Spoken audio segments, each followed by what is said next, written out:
Hi കൂട്ടുകാരെ, അസ്സലാമലൈക്കും. എല്ലാവരും എന്നാ പറയുന്നു? സുഖമായിട്ടൊക്കെ ഇരിക്കുന്നോ? കമന്റ് കേട്ടോ. അപ്പോൾ ഞാനിന്ന് വന്നേക്കുന്നതേ എൻ്റെ ചാനലിൽ ഈയിടെയായിട്ടല്ല, കുറച്ചിടെയായിട്ട് കമന്റിന്റെ പൂരാണ്. ഒരു വ്യക്തി തന്നെ പല ഐഡികളിൽ നിന്നും പല കമന്റ് ഇടുന്നു. പല കമന്റ് എന്ന് വെച്ചാൽ ഒരേ കമന്റ്, ചിലപ്പോൾ ഇടുന്ന കമന്റ് മുത്തേ പൊന്നെ ചക്കരേ മൊഞ്ചത്തി സൂപ്പറാണ് നിന്റെ വീഡിയോ, അതാണ് ഇതാണെന്നൊക്കെ ഇടും. കുറച്ച് കഴിയുമ്പോൾ തെറിവിളിയായിരിക്കും. അത് കഴിയുമ്പോൾ വീണ്ടും മൊഞ്ചത്തി വിളി, പിന്നെ വീണ്ടും അടുത്ത തെറിവിളി. നിന്നെ അങ്ങനെ ചെയ്യും, നിന്നെ ഇങ്ങനെ ചെയ്യും, നിന്നെ അത് ചെയ്യും. അപ്പോൾ ഞാനതൊക്കെ കേട്ട് ഇങ്ങനെ മിണ്ടാണ്ടിരിക്കുന്നത് എനിക്ക് കേസും കാര്യങ്ങളായിട്ട് പോവാൻ അറിയാഞ്ഞിട്ടല്ല. ഓക്കെ, ഞാൻ പിന്നെ ഇതിനായിട്ട് ഇറങ്ങി നടന്നാൽ പിന്നെ നിന്റെ ഒരു വിചാരമുണ്ട് കേസും കാര്യങ്ങളായിട്ട് വന്നിട്ടൊന്നും യാതൊരു കാര്യമില്ലെന്നറിയാം. എന്നാലും നിന്റെ നാട്ടിൽ വന്നിട്ട് നാറ്റിക്കുക എന്ന് പറയുന്നത് വലിയ സംഭവമാണല്ലോ. നീ ഇപ്പോൾ എന്നെ അങ്ങനെ ചെയ്യും, നിന്നെ ഇങ്ങനെ ചെയ്യും എന്നൊക്കെ പറയുന്നു. നാവുകൊണ്ട് നീ ഇങ്ങനെ തൊരുരാ ഇങ്ങനെ പറയുന്നു. പല ഐഡികളിൽ നിന്ന് വന്നിട്ട് നിനക്ക് സ്വന്തം ഐഡിയിൽ നിന്ന് വന്നിട്ട് നിനക്ക് ഒരു കമന്റ് ഇടാൻ പറ്റുമോ? ഇല്ലല്ലോ. നീ 100,000 ഐഡി ഉണ്ടാക്കിയിട്ടുണ്ടല്ലോ. ഒരു സ്വന്തം ഐഡിയ ഒന്ന് വന്നിട്ട് ഒരു കമന്റ് ഇടും. അപ്പോൾ ഞാൻ ഇങ്ങനെ പേടിച്ചിട്ട് അയ്യോ എന്നെ അങ്ങ് എന്തെങ്കിലും ചെയ്ത് കളയും എന്ന രീതിയിൽ പേടിച്ചിട്ടല്ലേ ഇരിക്കുന്നത്. എനിക്കിത് കേസും കാര്യങ്ങളായിട്ട് പോവാൻ അറിയാഞ്ഞിട്ടല്ല. കേസിന്റെ വഴിക്ക് നടക്കുന്നുണ്ട്, നമുക്ക് കിട്ടും ഡീറ്റെയിൽസ്. അപ്പം നമ്മൾ ഇതിൽ അപ്ലോഡ് ചെയ്യും. അപ്പോൾ ഞാൻ നിന്നെ വെല്ലുവിളിക്കാം. നീ നിന്റെ സ്വന്തം ഐഡിയിൽ നിന്ന് സ്വന്തം പിക്ക് വെച്ചിട്ട്, എൻ്റെ പിക്ക് എടുത്തിട്ടും എൻ്റെ കണ്ണെടുത്തിട്ടും ഒക്കെ നീ ഇത് വെച്ചിട്ടും എൻ്റെ പേര് വെച്ചിട്ടും എൻ്റെ കുട്ടിയുടെ പേര് വെച്ചിട്ടൊക്കെ നീ ഐഡി തുടങ്ങിയിട്ട് അതിൽ വന്നിട്ട് നീ തന്നെ ഓരോ കമന്റുകൾ ഇങ്ങനെ ഇടുന്നു. നീ സ്വന്തം നിന്റെ പേരിൽ നിന്റെ പിക്ക് വെച്ചിട്ട് നീ ഒരു കമന്റ് ഇടും. എന്നാൽ നിന്നെ വിശ്വസിക്കാൻ പറ്റുന്ന ഒരുത്തനെന്തെങ്കിലും പറയാം. ഒറ്റ തന്തയ്ക്ക് പിറന്നവനാണെങ്കിൽ നീ അത് ചെയ്താൽ ഞാൻ നിന്നെ ഇങ്ങനെ എൻ്റെ ചാനലിൽ വന്നിട്ട് ഇങ്ങനെ കമന്റ് ഇടാൻ അനുവാദം നിനക്ക് തരാം. ഓക്കെ, നീ സ്കൂളിലും മദ്രസയിലും പഠിച്ചിട്ടില്ലേ കൊച്ചേ? നിന്റെ വായിലിരിക്കുന്ന എന്താ അത്രയ്ക്ക് തെറി? സമ്മതിക്കണം. പെണ്ണാണെന്ന് കരുതിയിട്ട് പെണ്ണിന് ചാനൽ തുടങ്ങി പെണ്ണൊരു വീഡിയോ ഇട്ടെന്ന് പറഞ്ഞിട്ട് അവിടെ വന്നിരുന്നിട്ട് ഇങ്ങനെ കുത്താൻ വേണ്ടിയിട്ട് നിനക്കൊക്കെ ഒരു പണിയില്ല. നീ ഒരു പെണ്ണിന്റെ വയറിൽ നിന്ന് തന്നെ വന്നേ. ഒരു പെണ്ണിന്റെ വയറിൽ തന്നെ നീക്ക് ജന്മം കൊണ്ടേ തന്നെ. അപ്പോൾ ഇതിപ്പോൾ ഞാനിവിടെ പറയാനുണ്ടായ കാരണം, ഞാൻ ഇന്നിപ്പോൾ അങ്ങനത്തെ ഒരു വീഡിയോസാണ് കാണിക്കുന്നത്. എന്തെന്ന് വെച്ചാൽ ഒരു സൈക്കോ പോലത്തെ സൈക്കോയാണ് ഈ സൈക്കോ എന്ന് മനസ്സിലായ സ്ഥിതിക്കാണ് ആ സൈക്കോയുടെ കാര്യം ഇവിടെ പറഞ്ഞത്. അപ്പോൾ ഞാൻ കുറച്ച് അത് കഴിഞ്ഞ വീഡിയോ ആണ് കേട്ടോ, കുറച്ച് ലേറ്റായിട്ടുള്ള വീഡിയോ ആണ്, കേസ് ചെയ്തിട്ടുണ്ടായ ഒരു വീഡിയോ ആണ്. അപ്പോൾ ഞാൻ കണ്ടപ്പോൾ എനിക്ക് ഇയാളെ കൂടി ഇവിടെ ഉൾപ്പെടുത്തണമെന്ന് തോന്നി. ഇൻസ്റ്റയിൽ റീലിട്ടു. അത് കണ്ടിട്ട് ആരാധന മൂത്തിട്ട് വരുന്ന കുറേ അമ്മമാരുണ്ട്. സത്യം പറയാമല്ലോ, എനിക്ക് ഇൻസ്റ്റയിൽ വന്നിട്ട് മെസ്സേജ് ഇടുന്ന ഒരുപാട് ആൾക്കാരുണ്ട്. പല രീതിയിൽ നമുക്ക് വാഗ്ദാനങ്ങൾ നൽകും. അത് തരും, ഇത് തരും, അങ്ങനെ തരും, ഇങ്ങനെ തരാം എന്നൊക്കെ പറഞ്ഞിട്ട് അതിലൊക്കെ വീഴുന്ന കുറേ മന്ദബുദ്ധികളായ പെണ്ണുങ്ങളുണ്ട്. അതിലൊരു പെണ്ണാണ് ഈ പെണ്ണ്, ഇപ്പൊ ഞാൻ വീഡിയോ ഇടുന്ന ആ പെണ്ണ്. എന്നിട്ട് ലാസ്റ്റ് അവനെ വിളിച്ച് നീ വന്നെന്നെ കണ്ടോ എന്നൊക്കെ പറഞ്ഞിട്ട് അവൻ വിചാരിച്ച കാര്യം നടക്കാതാവുമ്പോൾ അവനിക്ക് ഉണ്ടാവുന്ന ഒരു സംഭവമില്ലേ, ആ സംഭവമാണ് ഈ വീഡിയോസിൽ നമ്മൾ കാണുന്നത്. അതിന് നമ്മളിപ്പോൾ ചെയ്യേണ്ടത് എന്താണെന്ന് വെച്ചാൽ മെസ്സേജ് നോക്കാതിരിക്കുക, മെസ്സേജിന് റിപ്ലൈ കൊടുക്കാതിരിക്കുക. അതേ പറ്റൂ. നമ്മൾ സെലിബ്രിറ്റി ഒന്നും അല്ലല്ലോ. നമുക്കിപ്പോൾ ഫോളോവേഴ്സ് കൂടി എന്ന് പറഞ്ഞാൽ നമ്മൾ സെലിബ്രിറ്റിനെ കാണാൻ എനിക്ക് മുട്ടുന്നു, എനിക്ക് ആഗ്രഹം തോന്നുന്നു. നിന്നെ കണ്ടില്ലെങ്കിൽ ഞാൻ ഇപ്പം മരിക്കും, അല്ലെങ്കിൽ അത് കഴിഞ്ഞിട്ട് കണ്ടു കഴിഞ്ഞിട്ട് കത്തിയെടുത്ത് അതൊക്കെയാണ് ഇതിൽ കാണിക്കുന്നത്. പല പല സൈക്കോയാണ്. സൈക്കോ എന്ന് പറഞ്ഞാൽ വട്ട് വട്ട് മൂത്തിട്ട് ഇതാവൂലേ, ചിലവന്മാരുണ്ട് അങ്ങനെ. അപ്പൊ പെൺകുട്ടികൾ എന്ത് ചെയ്യണം? No reply, no message, no reply. അവന്മാര് പല ഇത് വെച്ചിട്ടാണ് വരുന്നത്. കാണണം, കണ്ടു കഴിഞ്ഞ അപ്പ പോകാന്നൊക്കെ പറഞ്ഞിട്ട്. പക്ഷെ അവന്മാരുടെ വിചാരം വേറെയാ.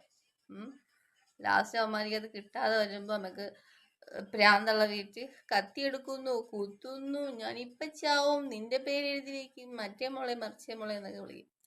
അതാണ് ഇവിടെ നടക്കുന്നത്. ഇത്തരത്തിലുള്ള ആളുകൾ നമുക്കിടയിൽ ഇഷ്ടം പോലെ ഉണ്ട്. അപ്പൊ നമുക്ക് എന്താണ് സംഭവിച്ചെന്ന് നോക്കാം. വൃന്ദ റീസെന്റ് നേപ്പാളിൽ ഒരു യാത്ര പോയിട്ടുണ്ടായിരുന്നു. അതിനിടയിലാണ് ഈ സംഭവം നടക്കുന്നത്. നേപ്പാളിലെ എവറസ്റ്റ് ബേസ് ക്യാമ്പിലേക്കുള്ള ട്രക്കിംഗ് ഒക്കെ കഴിഞ്ഞു തിരിച്ച് കഠ്മണ്ഡുവിൽ എത്തിയതാണ് വൃന്ദ. വൃന്ദയുടെ കൂടെ 2 സുഹൃത്തുക്കളും ഉണ്ടായിരുന്നു. പക്ഷേ ബേസ് ക്യാമ്പ് ട്രക്കിംഗ് കഴിഞ്ഞപ്പോൾ അവര് തിരിച്ച് നാട്ടിലേക്ക് തന്നെ പോയി. അങ്ങനെ നേപ്പാളിൽ വൃന്ദ ഒറ്റയ്ക്ക് നിൽക്കുന്ന സമയത്ത് അവൾക്ക് ഇൻസ്റ്റാഗ്രാമിൽ ഒരു മെസ്സേജ് വരികയാണ്. ഒന്നല്ല, ഒരുപാട് മെസ്സേജുകൾ ഇങ്ങനെ തുരുതുരാ വന്നുകൊണ്ടിരിക്കുകയാണ്. ഞാനത് സൈഡ് കാണിക്കാം. ഒരു മലയാളി തന്നെയാണ് മെസ്സേജ് ചെയ്യുന്നത്. സുഹൈൽ എന്നാണ് അവന്റെ പേര്. കണ്ണൂർ തളിപ്പറമ്പ് സ്വദേശിയാണ്. വൃന്ദയ്ക്ക് മെസ്സേജ് ചെയ്യുന്ന സമയത്ത് സുഹൈൽ ഡൽഹിയിലുണ്ട്. അപ്പൊ ഇവന്റെ ആവശ്യം എന്താണെന്ന് വെച്ചാണെങ്കിൽ ഇവന് വൃന്ദയെ നേരിട്ട് കാണണം. ഇവനെന്തോ ഭയങ്കര ഡിപ്രഷനിലാണ്, ആത്മഹത്യയുടെ വക്കിലാണ് എന്നൊക്കെ പറഞ്ഞാണ് വൃന്ദയെ കാണണമെന്നും പറഞ്ഞ് മെസ്സേജ് അയച്ചുകൊണ്ടിരിക്കുന്നത്. വൃന്ദയോട് നേരിട്ട് സംസാരിച്ച് കഴിഞ്ഞാണെങ്കിൽ കുറച്ച് സന്തോഷവും സമാധാനവും കിട്ടും പോലും. അതിനു വേണ്ടിയാണ് ഇവന് വൃന്ദയ്ക്ക് മെസ്സേജ് ചെയ്യുന്നത്. അങ്ങനെയാണ് അവൻ ആ സമയത്ത് വൃന്ദയോട് പറഞ്ഞത്. അപ്പൊ ഇവന് വൃന്ദയെ നേരിട്ട് കാണണം. അതിന് ഇവന് ഫ്ലൈറ്റ് പിടിച്ച് നേപ്പാളിലേക്ക് വരാൻ വരെ തയ്യാറാണ്. ആശാന്റെ കയ്യിൽ ഇഷ്ടംപോലെ പൈസ ഒക്കെ ഉണ്ട്. ഇവന് വൃന്ദയ്ക്ക് അയച്ച് ചില വോയിസ് ക്ലിപ്പുകൾ നമുക്കൊന്ന് കേട്ടോക്കാം. ഞാനിപ്പോൾ ഡൽഹിയിലാണുള്ളത്. അത് നിങ്ങൾ ഓക്കെ പറഞ്ഞാൽ മാത്രം, നിങ്ങളെ കാണാൻ വേണ്ടി പറ്റുമെങ്കിൽ മാത്രം ഞാൻ നേപ്പാളിലേക്ക് വന്ന് ഞാൻ അങ്ങനെ ഇവിടുന്ന് ഫ്ലൈ ചെയ്യും. ഞാൻ ടിക്കറ്റൊക്കെ നോക്കിയിരുന്നു, ഇവിടുന്ന് ഫ്ലൈ ചെയ്ത്. അപ്പം കറക്റ്റ് എനിക്ക് ഒരു മറുപടി തരണം പ്രോപ്പറായിട്ട്, എങ്കിൽ മാത്രം. സത്യം പറഞ്ഞാൽ നേപ്പാളിലേക്ക് തന്നെയാണ് ഞാൻ പ്ലാൻ ചെയ്ത് ഇറങ്ങിയത്. ബട്ട് പിന്നെ ഡൽഹിയിൽ ഇങ്ങനെ ഒരു 1 വീക്കായിട്ട് ഇങ്ങനെ കറങ്ങുമായിരുന്നു. ഡൽഹിയിലൊക്കെ ഒരുപാട് തവണ വന്നതാണ്. സോ അതിൻ്റെ ഇടയിലാണ് നിങ്ങളെ സ്റ്റോറി ഇങ്ങനെ കണ്ട് അങ്ങനെയാണ് ഞാൻ മെസ്സേജ് അയച്ചത്. എനിക്കൊരാൾ മെസ്സേജ് അയച്ചിട്ട് ഒരു പ്രതീക്ഷയും കിട്ടാതെ ഇറങ്ങി പോവാന്നൊക്കെ പറയുന്നത് ബാഡ് ഫോർ മീ. ഇയാളൊന്ന് ക്ഷമിക്കേ, നമുക്ക് പരിഹാരം ഉണ്ടാക്കാം. ഇല്ലടോ, ഞാൻ മൊത്തം മടുത്തിട്ട് വന്നതാണ്. സോ അതിനിപ്പോ ചെറിയൊരു ആഗ്രഹമായിരുന്നു നേപ്പാളിലൊന്ന് പോകണമെന്ന്. സോ ഇപ്പൊ ഡൽഹിയിൽ ഒരാഴ്ചയായിട്ട് ഇവിടെ വെറുതെ റൂം എടുത്ത് നിൽക്കുക. ഡെയിലി 1500 രൂപയും കൊടുത്തിട്ട് വെറുതെ ഇവിടെ നിൽക്കുക. സോ ഇപ്പൊ ശരി, ഇനി നെക്സ്റ്റ് ട്രിപ്പൊക്കെ അടിപൊളിയാവട്ടെ. ഓക്കെ, ഇനി പറഞ്ഞ അത് കുഴപ്പമില്ല. റിപ്ലൈ തരുമെന്ന് തന്നെ എനിക്കറിയില്ലായിരുന്നു. സോ ഞാൻ മൊത്തം പൊട്ടി നിൽക്കുകയാണ്. അപ്പൊ അതിന് മുമ്പ് ചെറിയൊരു ഞാൻ ഒറ്റയ്ക്ക് പോകാൻ വേണ്ടി ഇറങ്ങിയതാണ്. പക്ഷെ അതിൻ്റെ ഇടയിൽ ഇങ്ങനെ തന്നെ കണ്ട് തന്റെ സ്റ്റോറീസും ഫോട്ടോസൊക്കെ കണ്ടിങ്ങനെ. സോ ഹാപ്പി ആയിട്ടിരിക്കും. ഓക്കെ, ഇനിയും ഒരുപാട് യാത്രകൾ ചെയ്യാൻ പറ്റട്ടെ. ഇല്ലടാ, അത് വിട്ട കുഴപ്പമില്ല. ഓക്കെ, എൻ്റെ കാര്യം ആലോചിക്കണ്ട. ഓക്കെ. എന്നിട്ട് ഇവൻ ഡൽഹിയിൽ നിന്ന് തമേലിക്ക് വന്നു. തമേലിൽ വന്ന് ഫസ്റ്റ് 2 ദിവസം ഭയങ്കര നോർമലായിരുന്നു, ഒരു പ്രശ്നം ഉണ്ടായിരുന്നില്ല. 3rd ഡേ എനിക്കൊരു പേഴ്സണൽ കോള്, രാത്രി ഒരു പേഴ്സണൽ കോള് വന്നിട്ട് ഞാൻ ആ കോൾ എടുത്ത് പോയി. ഒരു 1 hour നീണ്ടു നിന്ന കോള്. ആ 1 hour ഞാൻ അവനെ മൈൻഡ് ആക്കിയില്ല. അവരെന്നെ തപ്പി നടന്നു, അത് ഇതെന്നൊക്കെ പറഞ്ഞിട്ട് അവൻ ട്രിഗറായി. വളരെ അഗ്രസീവായിട്ടും വളരെ ദേഷ്യപ്പെട്ട് സംസാരിച്ചു. ഇപ്പൊ നീ റൂമിലേക്ക് വരണം എന്നൊക്കെ പറഞ്ഞ് ഭയങ്കര ചീത്ത വിളിക്കാൻ തുടങ്ങി. എന്തോ ഭയങ്കരമായൊരു എന്താ പറയാ, എന്തൊക്കെയോ കാണിക്കുക, ഭയങ്കര അറ്റാച്ച്മെന്റ് ഒക്കെ കാണിക്കുക. അപ്പോഴാണ് ഇയാൾ നോർമൽ അല്ല എന്ന് ഞാൻ ചെറുതായിട്ട് മനസ്സിലാക്കുന്നത്. അയാൾക്ക് പേടിയായി തുടങ്ങി. അപ്പൊ ഞാൻ റൂമിലേക്ക് വന്നില്ലെങ്കിൽ ഇവൻ ചാവും, ഇവൻ കത്തിയോട്ട് മുറിക്കും. കത്തി പറഞ്ഞാൽ ഞങ്ങൾ ഫോളോവേഴ്സിന് വേണ്ടി വാങ്ങിയ ഒരു കുക്കറി ഉണ്ടായിരുന്നില്ലേ, അതെടുത്തിട്ട് അത് വെച്ച് മുറിക്കും. പിന്നെന്താ, ഞാൻ വന്നില്ലെങ്കിൽ എന്റെ സാധനങ്ങൾ, അതായത് എന്റെ ബാഗും നിങ്ങൾക്ക് വേണ്ടി വാങ്ങിയ സാധനങ്ങളൊക്കെ കത്തിക്കും. ഇങ്ങനെയൊക്കെ പറഞ്ഞ ഒരേ സമയം ത്രെട്ടനിങ്, ഭയങ്കര ചീത്തവിളി, ഇങ്ങനെയാണ് പ്രശ്നം തുടങ്ങിയത്. ഈ സാധനങ്ങളൊക്കെ എനിക്ക് വേണോ? ഇതിപ്പോ എടുത്ത് വന്നിട്ട് ഞാൻ ഇത് മൊത്തം ഞാൻ ഇത് എന്തെങ്കിലും ചെയ്യും. അത് ഞാൻ ആലോചിച്ചോ. നാളെ പോകുന്നെല്ലാം തീരുമാനിച്ചില്ലേ? Good bye. അപ്പൊ okay, good bye, all the best. ഇനി ഒരുപാട് യാത്രകൾ ചെയ്യാൻ പറ്റട്ടെ. എന്നെ പേടിക്കുന്ന വേണ്ടോ, ഞാൻ എന്തായാലും തീരുമാനിച്ചു. ഓക്കെ. എന്നിട്ട് ഓന്റെ ഇഷ്ടപ്രകാരം ഡൽഹിയിൽ നിന്ന് ഇവിടെ വന്ന് കുറെ പൈസ ചെലവാക്കിയ ആ ചെലവായ പൈസ ഇപ്പൊ ഞാൻ ഓർക്ക് കൊടുക്കണം. അതാണ് ഓന്റെ ഇപ്പത്തെ പുതിയ കലാപരിപാടി. ഇങ്ങനെ വിളിക്കുക, പൊലയാടി മോളെ, നായിന്റെ മോളെ, അമ്മേന്റെ പൂറ്, ഇതുവരെ കേൾക്കേണ്ടി വന്നു. അത്രയും ദയനീയ അവസ്ഥയിലായിട്ടാണ് ഞാനിപ്പോൾ ഇന്ന് ഇത്രയും ഡീറ്റെയിൽ ആയിട്ട് സ്റ്റോറി ഇടുന്നത്. എനിക്കിത് സഹിക്കാൻ വയ്യ. കാരണം എൻ്റെ അമ്മേനെ വിളിച്ച് വരെ ത്രട്ടൻ ചെയ്യാൻ തുടങ്ങി. ഇനിയിപ്പോ നാളെ ഓരോരോ കഥകൾ പറഞ്ഞുണ്ടാക്കിയാൽ ഞാൻ കുടുങ്ങും. അപ്പൊ എനിക്കിതിപ്പോ പറയാതിരിക്കാൻ വേറെ നിവർത്തിയില്ല. കൊറേ വന്ന് നക്കിയിട്ടില്ലേ, പൈസ താടി പൊലയാടി മോളെന്നാല്. കൊറേ നക്കിയതല്ലേ എന്റെ പൈസനൊക്കെ ഉണ്ട്. പൈസ താ, എന്നിട്ട് നീ ഡയലോഗ് അടിക്ക്. കൊറേ നക്കിയതല്ലേ, പൈസ താ, കണക്കുണ്ട് എന്റെ കയ്യില്. ആ പൈസ താ, എന്നിട്ട് നീ വർത്താനം പറയും കേട്ടോ. നീ വാ, നിന്നെ ഞാൻ കാത്തിരിക്കാണ്. ഓക്കെ, നീ നിന്റെ ചെറിയൊരു വീഡിയോ ഉണ്ട് എന്റെ കയ്യില്, അത് വെച്ച് ഞാൻ ഒരു കളി കളിക്കാം കേട്ടോ. ഒരു ചിന്നൊരു വീഡിയോ ഇருக்கு, അപ്പൊ അത് വെച്ച് ഞാൻ ഒരു കളി കളിക്കുന്നുണ്ട് കേട്ടാ. നീ ഇത് പോയിട്ട് കംപ്ലൈന്റ് കൊടുത്താലും എനിക്കൊരു മൈരുമില്ല കേട്ടാ. ഓക്കെ, നീ വെയിറ്റ് ആക്ക്. എന്റെ പൈസ തന്നിട്ട് നീ സംസാരിക്കുന്ന നായിന്റെ, നീ ബ്ലോക്ക് ചെയ്ത് എന്താടി? പൈസ തന്നിട്ട് സംസാരിക്കുന്ന നായിന്റെ മോളെ, പൈസ തന്നിട്ട് നീ ലൊക്കേഷൻ അയക്കടാ. നിന്റെ ഉമ്മാനെ പണം തരും എനിക്ക്, അല്ലെങ്കിൽ ഊമ്പി കൊടുക്കാല. എന്റെ ഉമ്മാനെ നിവർത്തിച്ച് ഊമ്പി കൊടുക്കാല, പണം തരോ? നീ ഇത് വെച്ച് റെക്കോർഡ് ചെയ്യും, എന്നിട്ട് സ്റ്റേഷനിൽ പോയി കൊടുക്കേ കേട്ടാ. ഞാൻ സ്റ്റേഷനും പരിപാടിയൊന്നും ഇല്ല മോനെ, അത് നേരിട്ടാൻ തീർക്കും. ഈ തെറിക്ക് നീ തീർത്തേക്കാൻ എനിക്ക് പങ്ങളുണ്ട്, പങ്ങള് നല്ല പണി കൊടുക്കല. ഞാൻ പങ്ങളുണ്ടെങ്കിൽ അപ്പം നമ്മുടെ ആരാധന മൂത്ത് വരുന്ന അങ്ങനെയുള്ള സൈക്കോകളെ നമ്മൾ എന്ത് ചെയ്യണം? റിപ്ലൈ കൊടുക്കാതിരിക്കുക. ഇനിയിപ്പോൾ വരുന്ന ജനറേഷൻ എങ്ങനെയാണെന്ന് അറിയത്തില്ല. ഇനി വരുമ്പോൾ കേസുകളൊക്കെ കൂടും, മരണങ്ങളാവും, കൊലപാതകങ്ങളാവും. അതൊക്കെ നടക്കുന്നുണ്ടല്ലോ, ഇനി പറയേണ്ട കാര്യമില്ല.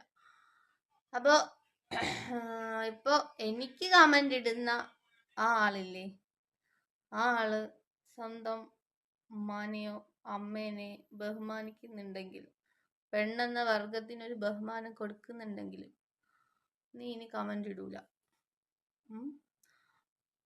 അല്ല, കമൻ്റ് ഇടുന്നെങ്കിൽ ഞാൻ വിചാരിക്കും നിന്നെ പെറ്റ നിന്റെ ഉമ്മാക്കോ അല്ലെങ്കിൽ നിന്റെ അമ്മയ്ക്ക് പോലും നീ ബഹുമാനം കൊടുക്കുന്നില്ല. അപ്പൊ പിന്നെ എങ്ങനെയാണ് എനിക്ക് ബഹുമാനം തരിക? സ്ത്രീ എന്നൊരു നിലയിൽ എനിക്ക് എങ്ങനെയാ നീ ബഹുമാനം തരിക എന്ന് ഞാൻ വിചാരിച്ചിട്ട് നിന്റെ അന്ത്യം കാണുന്നത് വരെ നിന്റെ പുറകെ ഞാൻ ഉണ്ടാവും. എന്തെന്ന് വെച്ചാലേ, നീ ഇടുന്ന കമൻസ് ഉണ്ടല്ലോ, അതത്രത്തോളം ഭയാനക. നിന്റെ വാക്കുകളുണ്ടല്ലോ, നീ ചെയ്യാത്ത കുറ്റത്തിന് എന്നെ ഈ പറയുന്ന കുറെ വാക്കുകളുണ്ടല്ലോ, അത് ഞാൻ ക്ഷമിച്ചു തരൂല. ക്ഷമിച്ചു തരില്ല എന്ന് വെച്ചാൽ ഇനി ക്ഷമിച്ചു തരാൻ ഉദ്ദേശിക്കുന്നില്ല.